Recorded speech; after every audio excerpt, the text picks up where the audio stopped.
Assalomu alaykum aziz do'stlar, xush keldingiz kanalimga. Bugun Ibn Sinoni vujud o'zini o'zi ta'mirlay oladi degan mavzusida ana o'sha deganini yoritamiz. O'sha vujud o'zini o'zi ta'mirlay olishi uchun qanaqa shartlar bajarilishi kerak, nimalar qilish kerak, o'shalar haqida gaplashamiz. Vujud qarimaydi, balki inson vujudiga quloq solmaydi, ya'ni vujud tepkilariga quloq bermaydi. Vujud o'zini yangilaydi. Ibn Sinoga ko'ra vujudda bir muvozanat bor. O'sha muvozanat buzilsa, insonda charchash, holsizlik, vaqtdan avval qarilik, og'riqlar, og'irlashish, yalqovlik kabi bostira boshlaydi. Qarilik, keksalik, ya'ni Alloh taolaning bizga bergan bir ne'mat. Faqat eskidan, masalan, Odam alayhissalom hazratlar 900 yildan ortiq yashagan deyiladi. Eskidan uzun yashaganlar dadalarimiz ham bizlarga ma'lum. Muvozanat qaytib o'z o'rniga qo'yiladigan bo'lsa, tiklanadigan bo'lsa, vujud shifo topa boshlaydi. Sog'lom qola bilmak uchun oz ovqatlanish kerak. Buni bizga oz ovqatlanish Ibn Sinodan va buyuklarimizdan, tabiblardan, hekimlardan ma'lum. Oz ovqatlanish kerak. Ertalab ovqatlanish shunaqada 2 vaqtga bo'linyapti-da. Ertalabki nonushta emas, tushlikkacha bo'lgan vaqt va tushlikdan keyingi vaqt, ya'ni kechqurun soat 7 ga olib borilmaydi ovqatlanish. Ertalab ovqatlanilmaydi. Har kas o'zini ishini qilgandan keyin dalasi bor dalaga borib keladi, suv olib keladi dala ekinzorlarini, uydagi ayollar uylarni supurib deganday biroz qorin ochiqish kuzatilgandan keyin dasturxonga o'tiradi. Qorin ochmasdan, ochlik hissi bo'lmasdan dasturxonga kelmaydi. Ana o'sha birinchi vujud o'zini ta'mirlay olishi uchun kerak bo'lgan shartlardan bittasi vaqtida ovqatlanish kerak, ovqatlanishni to'g'ri yo'lga qo'yish kerak. Tushgacha bo'lgan ovqat va tushdan keyingi ovqat va bu ham mizojga ko'ra yeyilishi kerak. Hazm uchun vujud, qaranglar, energiya sarflaydi. Biz nima yegan bo'lsak, o'shani hazmi uchun bitta olma yesak ham vujud shu olmani hazmi uchun energiya sarflaydi. Ko'rdinglarmi, energiyamiz qayerga ketyapti? Endi bir faraz qilib ko'ring. Yegan ovqatimiz vujud tanimaydigan ovqatlar yoki mizojimizga to'g'ri kelmaydigan ovqatlar bo'lsa, vujud u energiyani yana ham ko'proq sarflaydi va otiladigan otiqlarni to'liq ota olmaydi. Tushundingizmi?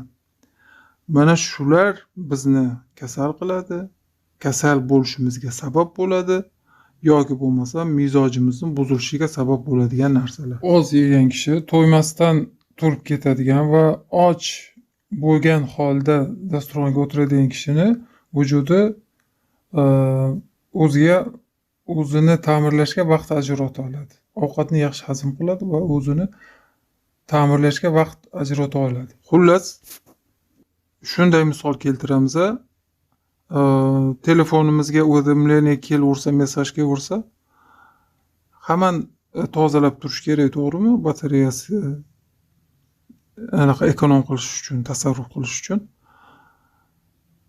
Insonda ham xuddi shunaqa to'y ovqatni ustiga ovqat yuklanadigan bo'lsa, ko'p energiya sarflaydi. Bu bilishimiz kerak bo'lgan narsa bu.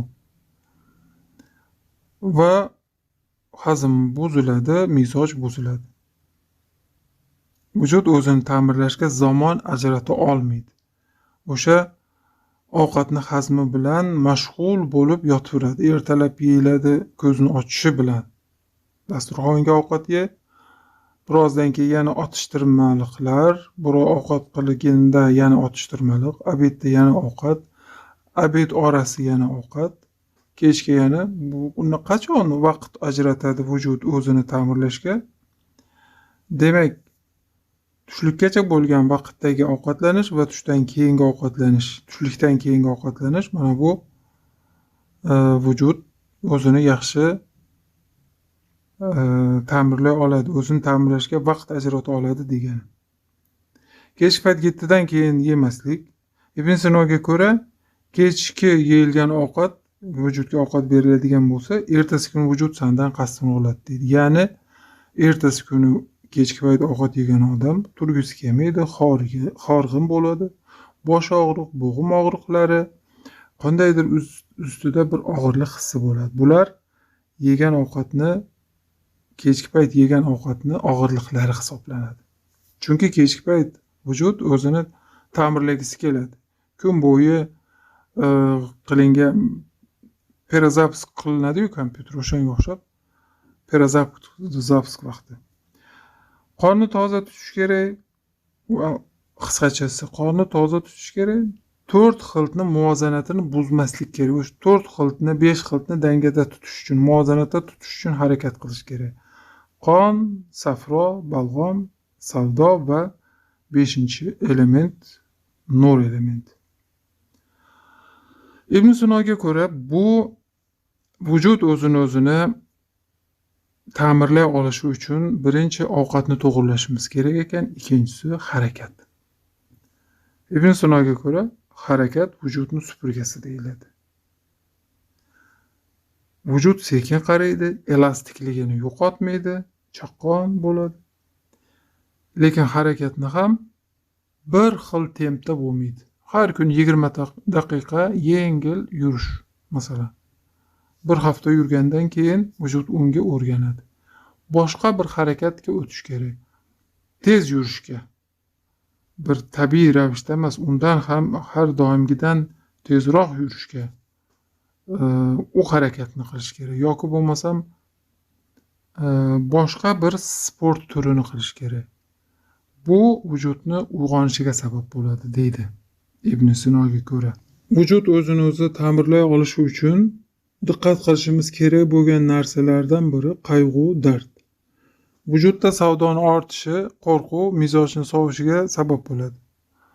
Doimiy dard qilib yurgan inson naqadar diyet qilsa qilsin, naqadar shifobaxsh o'simliklar bilan ichish bilan shifobaxsh mevalar o'sha diyetni qiladigan bo'lsin, baribir o'sha qayg'u dardda yuradigan inson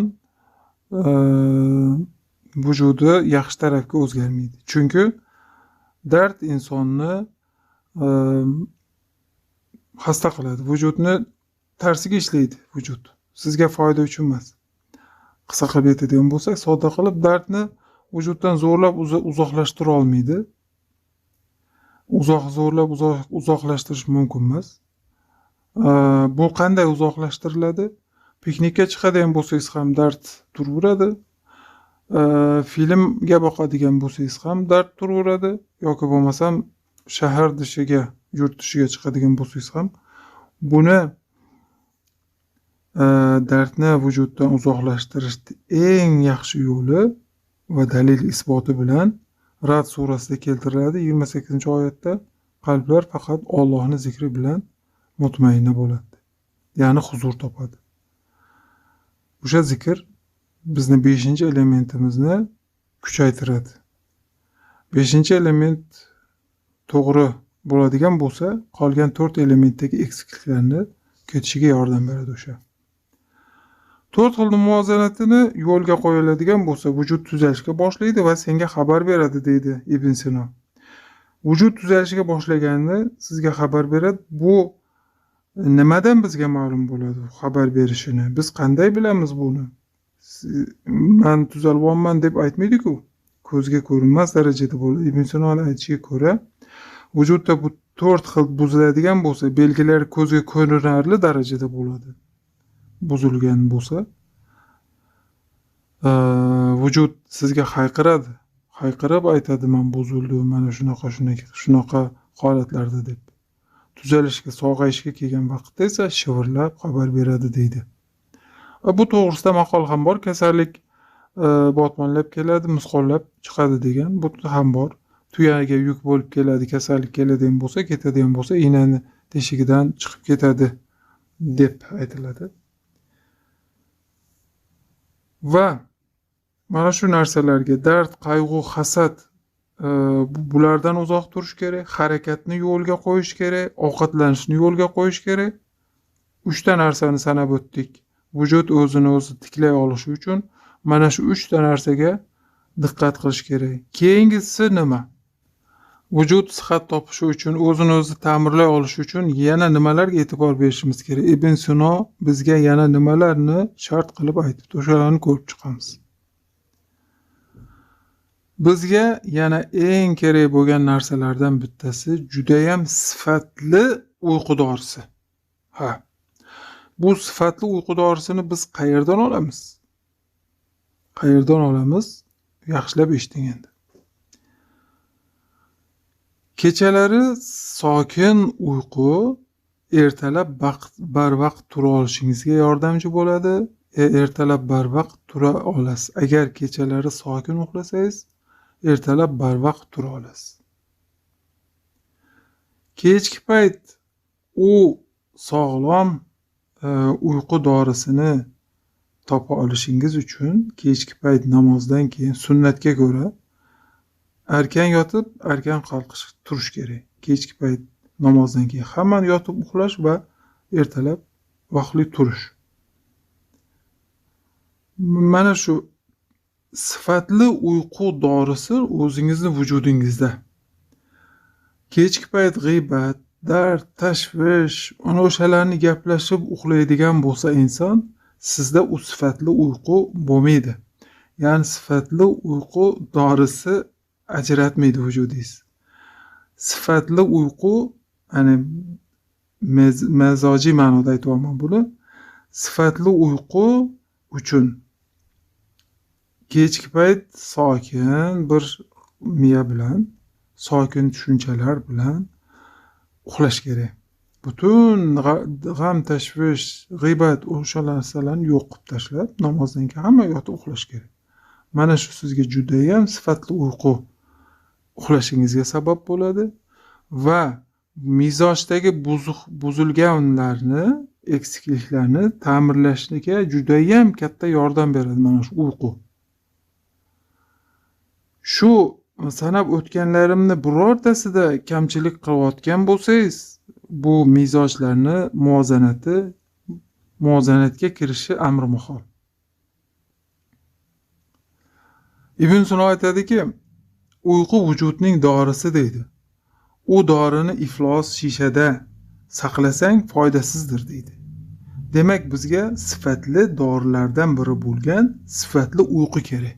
Vujud o'zini o'zi ta'mirlay olishi uchun ovqatlanishni yaxshi qilish kerak dedik.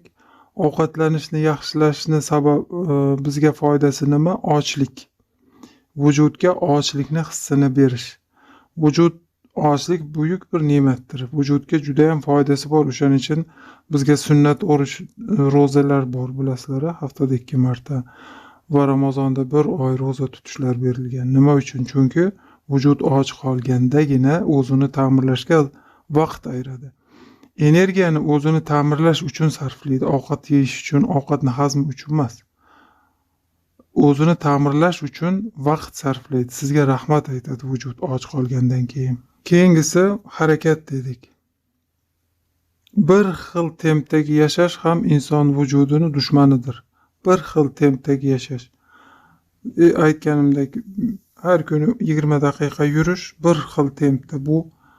Bu vujudni uyg'ota olmaydi. Bugun 20 daqiqa bir xil tempda yurishgan bo'lsang, bir hafta keyingi birdaniga bir boshqa mashqqa o'tish kerak. Yoki bo'lmasam 25 daqiqa, 30 daqiqa yurish yoki sportni boshqa turi bilan shug'ullanish kerak. Bu harakatlar vujudni uyg'onishiga sabab bo'ladi deydi.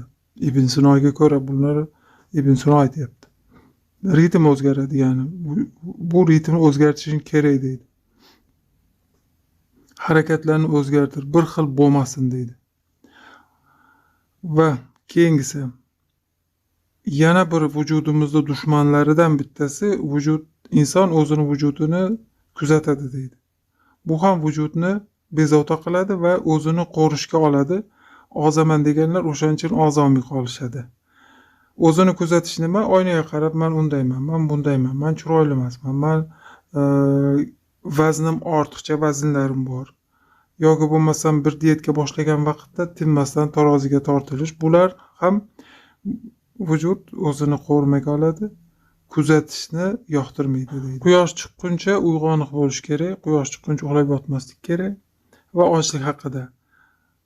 Judayam och qolib uxlamaslik kerak. Kechki payt uxlaganda 7 dan keyin yemaslik kerak deyiladi. Bu narsalar yengil yogurt bilan ziravorlar hamma o'zini mizojiga ko'ra yeya oladi. Yogurt bilan. Bu shifobaxsh uy qatig'i. Va juda ham och qolish vujudni quritadi, juda ham to'q bo'lish vujudni chiritadi degan Ibn Sino. O'shaning uchun bu juda ham och qolinmaydi kechki payt va juda ham to'q qoringa uxlamaydi. Ovqatlanishni yo'lga qo'yish kerak. Uxlash bilan uyqulik va uyg'oniq bo'lish vaqtini to'g'ri tashkillashtirish kerak. Harakatni to'g'ri tashkillashtirish kerak va zehn, ya'ni zehnni to'g'ri narsalar bilan mashg'ul qilish kerak. Mana o'shalarga diqqat qilsangiz, bularga rioya qilsangiz, muvozanat, bu 4 xilni muvozanati o'zgara boshlaydi, vujud sekin o'zini ta'mirlay boshlaydi va kasalliklar ham sekin chekila boshlaydi deydi. Buni xabarini beradi dedik. Albatta sizga baqirgan holda men tuzalyapman deb emas, ko'zga ko'rinmas darajada. Ertalab barvaqt tura oldingizmi, demak siz tuzalishga odimingizni otgan bo'lasiz. Yoki bo'lmasam yengil uyg'ondingizmi, bu ham tuzalish. Sezilmaydi, chunki sezilmaydi, sekin mana shu anaqalar etaplar bilan qilinib boriladi. Va qora halila haqida aytgan edim. Qora halila ham juda ham shifobaxsh ne'matlardan biri. Buni juda ham tajribada sinalgan deyiladi, o'sha sinalgan dorivorlardan biri. Ibn Sino 7 dorivor o'tlarning ichidan bittasi mana shu qora halilani aytganlar. Qora halila, qora sedana va tuz. Ovqatlangan vaqtda albatta tuz bilan boshlanadi, chunki bak sunnatlarni o'rganib chiqilgan-ku, o'sha o'rganib chiqilganda aytayapti, tuz me'dadagi asid saviyasini muvozanatlaydi deydi tuzni. Shuning uchun tuz tavsiya qilinadi. Qora halila, sedana, tuz, sirka, uy sirkasi, uyda tayyorlangan sirka. Mana o'shalar sog'liq uchun juda ham foydali bo'lgan narsalar. Hammangizga sog'lik, shifo tilayman. Sog' bo'ling, Allohga omonat bo'ling.